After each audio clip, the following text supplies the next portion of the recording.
21 फरवरी ज़्यादा दिन दूर नहीं है। आज भोलेनाथ की कृपा आपके बरसे सबको। आप सभी को शिवरात्रि की ढेर सारी शुभकामनाएं। आज 18 तारीख है, 19-20 2 दिन बाद आपका एग्जाम है। लास्ट वार्निंग आपके लिए आ चुकी है। लास्ट वार्निंग मैं आपको दे रहा हूँ और एक भाई के नाते, एक दोस्त के नाते, एक टीचर के नाते आपको कुछ बताना चाहता हूँ। देखो बच्चों, मैथ में खुद की प्रैक्टिस सबसे ज़्यादा ज़रूरी होती है और मैथ में बोर्ड एग्जाम में अगर फोड़ना है तो सबसे ज़्यादा जो ज़रूरी है वो है एनसीईआरटी। मैं शुरू से बोलते हुए आ रहा हूँ, एनसीईआरटी पूरा प्रैक्टिस कीजिए पहले। ठीक है, सबसे मेन हथियार क्या है हमारे पास? हमारी खुद की किताब एनसीईआरटी। एनसीईआरटी चैप्टर वाइज प्रश्नों को करिए, उसके बाद उदाहरणों को भी ज़रूर करना है। ठीक है, एक चीज़ मैं आपको ये बताता हूँ, टॉपिक वाइज जो चीज़ है वो भी मैं आपको बता दूंगा किताब में। पहले आप एनसीईआरटी को सही से बना लो। ठीक है, जब आपका हथियार पूरा तैयार हो जाए ना, उसके बाद विगत वर्षों के प्रश्न पत्र पर जाना चाहिए। ठीक है, तो विगत वर्षों के प्रश्न पत्र सारे करा दिए हैं, एमसीक्यू वगैरह सब कुछ पढ़ा दिया है। लिंक्स मिल जाएंगे डिस्क्रिप्शन में, आप जाके वीडियो लिस्ट पे स्क्रॉल कर सकते हो। तो फटाफट हम जाते हैं और एक झटके में देख लो, ये जो क्वेश्चन मैं बताने जा रहा हूँ इनको तो करना ही करना है। डेडलाइन है, ये आखिरी वार्निंग है।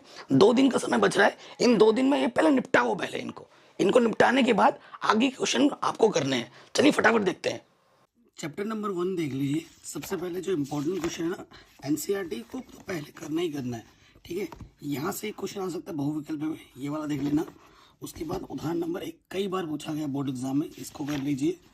नेक्स्ट आप आगे बढ़ते हैं तो प्रश्नावली 1.1 का question number 1 and question number 3, ये मोस्ट इम्पॉर्टेंट है। आगे बढ़ते हैं, प्रश्नावली 1.2 से पहले उदाहरण नंबर 8वां मोस्ट इम्पॉर्टेंट है।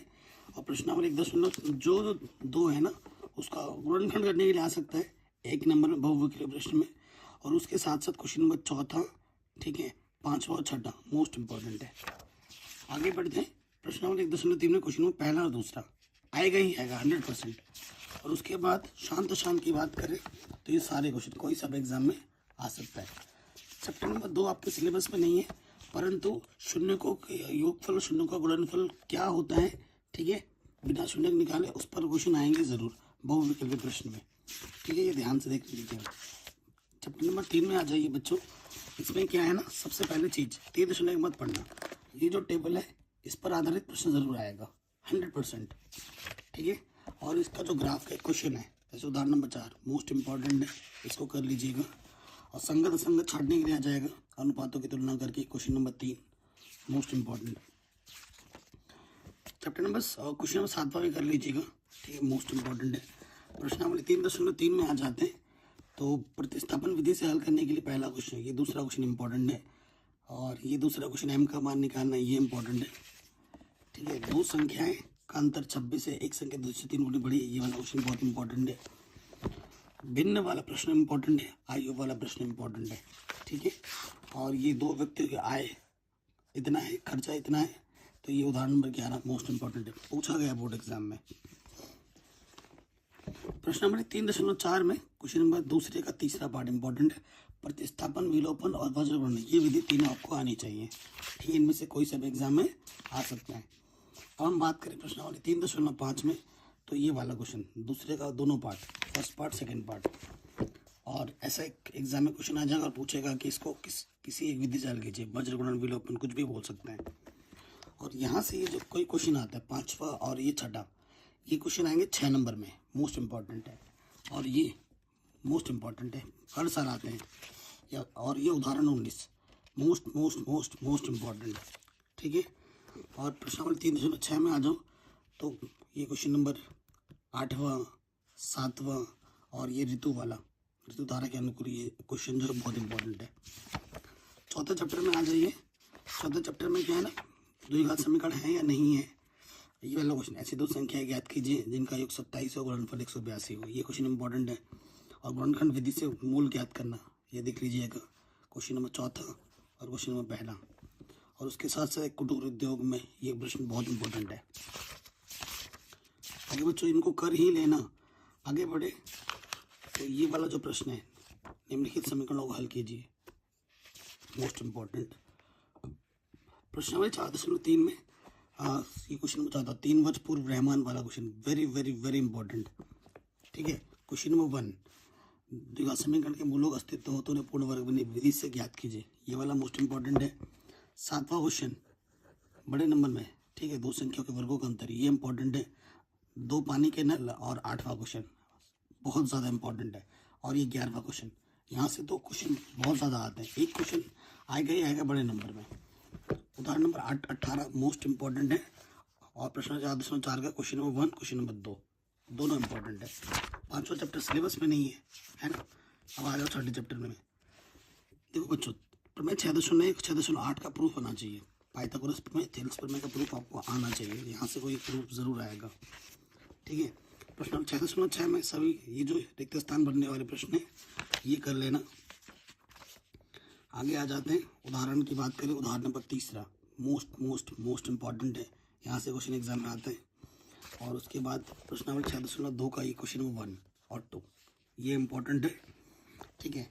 उसके बाद ये वाली जो प्रश्न है, ठीक है, ये वाला क्वेश्चन नंबर 3 ये इंपॉर्टेंट हो। आगे बढ़ते हैं, उदाहरण और आएंगे। उदाहरण नंबर 4 मोस्ट इंपॉर्टेंट, ठीक है। और उदाहरण नंबर 4 हो गए। उदाहरण नंबर 6 मोस्ट इंपॉर्टेंट है। उदाहरण नंबर 7 मोस्ट इंपॉर्टेंट है, ठीक है। ये हो जाने के बाद 6.3 में question number 2 most important, question number 4 most important, question number 9 most important, ठीक है। ये चीज़ हो गई। और क्वेश्चन नंबर 15 ये मोस्ट इंपॉर्टेंट है। क्वेश्चन नंबर 13 मोस्ट इंपॉर्टेंट है। बस आगे बढ़ते हैं। प्रश्न नंबर 6.4 में क्वेश्चन नंबर पहला और इधर से क्वेश्चन नंबर 8वां 9वां 1 नंबर में या 2 नंबर में मोस्ट इंपॉर्टेंट है, ठीक है। और यहाँ से सिद्ध कीजिए दो समरूप त्रिभुजों का अनुपात के संगत माध्यिकाओं का अनुपातों का वर्ग होता है। ये क्वेश्चन आ सकता है। और ये चौथा क्वेश्चन भी, ठीक है। पाइथागोरस प्रमेय तो बोली थी, ये क्वेश्चन बोर्ड एग्जाम में काफ़ी बार पूछा गया है। उदाहरण नंबर 13 जरूर कर लेना, मोस्ट इंपॉर्टेंट है, ठीक है। 6.5 में यहाँ से क्वेश्चन आ सकता है 1 नंबर में, ठीक है। और यहाँ से 5वां 6 यहाँ से आ सकता है 2 नंबर में। और 6 नंबर के दृष्टिकोण से यहाँ से 14 15 16 में से यहाँ से एक आएगा तो 6 नंबर में आएगा ही आएगा। 3 में से एक पक्का आएगा 100%, ठीक है। और 17वां क्वेश्चन 1 नंबर में आएगा, बहुविकल्पी के प्रश्न में आ सकते हैं। 7.1 2 बिंदुओं के बीच की दूरी, क्वेश्चन नंबर 3, ठीक है, क्वेश्चन नंबर 3। और उसके बाद यहाँ से एक क्वेश्चन पक्का आएगा 100%, यहाँ से एक जरूर आएगा, ठीक है।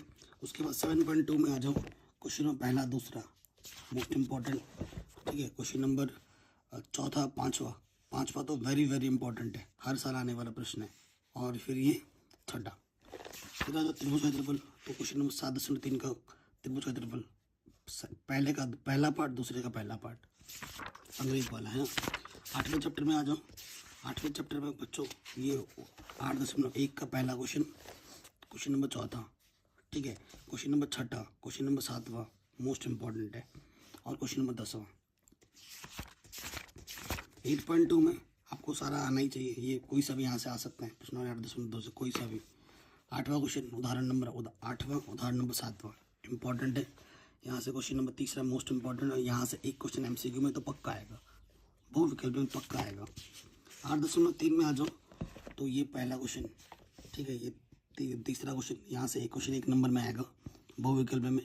क्वेश्चन नंबर 4 कर लेना, क्वेश्चन नंबर 6 मोस्ट इंपॉर्टेंट। सिद्ध करने वाले में आ जाए, सिद्ध करने वाले यहाँ से एक क्वेश्चन आ सकता है MCQ में। यहाँ से जो 4 पार्ट है ना, यहाँ से एक MCQ में आएगा पक्का। और यहाँ से पहला क्वेश्चन दूसरा क्वेश्चन तीसरा क्वेश्चन वेरी इंपॉर्टेंट। 3 में से हर बार एक आ जाता है। उसके बाद ये 6ठा क्वेश्चन मोस्ट इंपॉर्टेंट हो गया। और ये उदाहरण नंबर 5 क्वेश्चन 5 ये वेरी इंपॉर्टेंट है। 9वें चैप्टर में आ जाओ। 9वें चैप्टर में उदाहरण नंबर 2 मोस्ट इंपॉर्टेंट है, ठीक है। दूसरा ज़रूर कर लेना। उदाहरण नंबर 7 ज़रूर कर लेना। आंधी आने से पेड़ टूट जाते हैं, 1.5 मीटर लड़का वाला question number 6। Question number 8 pedestal वाला, क्वेश्चन नंबर 12, क्वेश्चन नंबर 15 और 16 15 16 वेरी इंपॉर्टेंट है बच्चों। 10वां चैप्टर सिलेबस में नहीं है। 11वें चैप्टर में आ जाओ। 11.1 का पहला क्वेश्चन, ठीक है। 5वां क्वेश्चन और ये दूसरा क्वेश्चन, ठीक है। नहीं, अब या तो 5वां, ठीक है, या तो 5वां 6 कर लेना। 5वां 6 पहला 5वां 6 और यहाँ से पहला और ये चौथा मोस्ट इम्पॉर्टेंट है। और ये दूसरा पहला दूसरा चौथा, बस 12वें चैप्टर में उदाहरण नंबर 1 मोस्ट इंपॉर्टेंट है और 12.1 क्वेश्चन पहला दूसरा मोस्ट इंपॉर्टेंट है। ठीक है, उदाहरण नंबर क्वेश्चन 5वां मोस्ट इंपॉर्टेंट 1 नंबर में आता है। उसके बाद अब सारे चित्र वाले प्रश्न जो भी हैं ये क्वेश्चन नंबर 1 मोस्ट इंपॉर्टेंट है और बाकी जितने भी चित्र पर आधारित प्रश्न हैं ये वेरी वेरी इंपॉर्टेंट है। ठीक है, ये उदाहरण इसको भी देख लीजिएगा और जितने भी चित्र पर आधारित प्रश्न हैं ये प्रश्न हो गया, ये हो गया, ये हो गया, सब इम्पोर्टेंट, कोई सा भी एग्जाम में आ सकता है। ये वाला इम्पोर्टेंट हो गया, ये हो गया, ये हो गया, मोस्ट इम्पोर्टेंट है। चैप्टर नंबर 13 तो पहला क्वेश्चन वेरी वेरी इंपॉर्टेंट हो गया। ठीक है, क्वेश्चन नंबर दूसरा इंपॉर्टेंट हो गया, क्वेश्चन नंबर तीसरा मोस्ट इम्पॉर्टेंट, स्टार्टिंग के 3 क्वेश्चन वेरी वेरी इंपॉर्टेंट, इनको ज़रूर करना। फिर ये गुलाब जामुन वाला प्रश्न हो गया। ठीक है, और उसके बाद ये कलमदान वाला और उस question number 6 most important question है। फिर आप आ जाइए अगले वाले प्रश्न में, क्वेश्चन नंबर पहला वाला मोस्ट इम्पॉर्टेंट है 13.3 में, इसको ज़रूर करना है। और दूसरा तीसरा भी शानदार क्वेश्चन ये। ठीक है, फिर 5वां भी कितने आइसक्रीम बनाए जा सकते हैं। ठीक है, और ये रेत वाला क्वेश्चन 7वां वेरी वेरी वेरी इंपॉर्टेंट है। फिर चिन्हक में आ जाइए, चिन्हक में पहला क्वेश्चन दूसरा क्वेश्चन मोस्ट इम्पॉर्टेंट है। सांख्यिकी में आ जाओ, सांख्यिकी अगर बात करें तो 14.1 का पहला क्वेश्चन और तीसरा क्वेश्चन। ठीक है, अच्छे से करके जाइएगा, मोस्ट इम्पॉर्टेंट है। फिर आ जाओ बहुलक के लिए एक ही उदाहरण नंबर 5वां, ये कर लेना। और 14.2 में आ जाओ, 14.2 को ना करो तो कोई भी दिक्कत नहीं है। ठीक है, अब ऐसे जो प्रश्न होते हैं ना कम बनाने वाले उदाहरण यहाँ से देख लेना, क्या पता ये आ जाए। माध्यिका निकालने के लिए मैं क्वेश्चन बताऊं तो माध्यिका निकालने के उदाहरण number 8 very very very important, हर साल आने वाला प्रश्न है। माध्यक, बहुलक और माध्य में क्या संबंध है, ये और इस पर आधारित प्रश्न भी आ सकते हैं। 14.3 की मैं बात करूं तो क्वेश्चन नंबर दूसरा मोस्ट इम्पॉर्टेंट है। ठीक है, दूसरा इंपॉर्टेंट हो गया, तीसरा इंपॉर्टेंट हो गया, देखो ये कम लिखा हुआ है ना ये, और पहला वाला प्रश्न मोस्ट इम्पॉर्टेंट है। ठीक है, और 14.4 में से पहला वाला प्रश्न, बस इतना से करके जाओ बोर्ड एग्जाम में। ठीक है, इतना करना ही पड़ेगा। अगर ये क्वेश्चन प्रैक्टिस करोगे तो बोर्ड एग्जाम में फाड़ के आओगे। ये प्लस विगत वर्षों के प्रश्न पत्र जो मैंने ऑलरेडी करा रखे हैं, लगातार वीडियो बना के भी करा रहा हूँ, प्ले लिस्ट के लिंक्स में डाल दूंगा डिस्क्रिप्शन में, उसको जाके ज़रूर देखो बच्चों। फालतू फालतू की वीडियो देखने से अच्छा इन पे फोकस करो। तो बच्चों आपने देख लिया होगा एनसीईआरटी के क्वेश्चन जो इंपॉर्टेंट है वो मैंने मार्क करवा दिए और सब कुछ पढ़ा रखा है, एक एक उदाहरण पढ़ा रखा है, एक क्वेश्चन करा रखा है, पूरी एनसीईआरटी सोल्यूशन करा रखी है। वो प्लेलिस्ट के लिंक्स भी डाल दूंगा डिस्क्रिप्शन में, आप खुद कर सको तो अच्छी बात नहीं है तो वीडियो सोल्यूशन भी मैंने करा रखा है। ठीक है, ये पहले निपटाइए, आज निपटाने के बाद उसके बाद मेरे वीडियोस देखिए, चैप्टर वाइज इंपॉर्टेंट क्वेश्चन जो मैंने करा रखे हैं उसको देखिए, उसके बाद मॉडल पेपर देखिए ऑफिशियल यूपी बोर्ड्स के, और फिर इस विगत वर्षों के प्रश्न पत्र जो मैं करा रहा हूँ वो भी जरूर देख लेना। इनको कर लो, इन 2 दिनों में आपको टॉपर बनने से, आपको 100 नंबर लाने में गणित में से किसी का बाप नहीं रोक सकता, कोई माई गिला नहीं रोक सकता, भगवान खुद नहीं चाह के रोक नहीं सकता। बस खुद में एक सेल्फ बिलीव होना चाहिए और हाँ प्रैक्टिस करो, क्योंकि प्रैक्टिस से ही मैथ में हमारी पकड़ अच्छी होगी। और प्रेजेंटेशन में ध्यान देना और एग्जाम में कभी कोई क्वेश्चन छोड़ना नहीं है मैथ का। ठीक है, ये चीज़ ध्यान रखना, छोड़ना नहीं है कुछ भी। और खुद में एक विश्वास जगाओ कि भैया तोड़ देना है मुझे इस पेपर में, कुछ भी मेरे से छूटेगा नहीं, क्योंकि सब कुछ पढ़ा रखा है मैंने, सब कुछ। इस वीडियो को हर जगह शेयर करें। जय हिंद।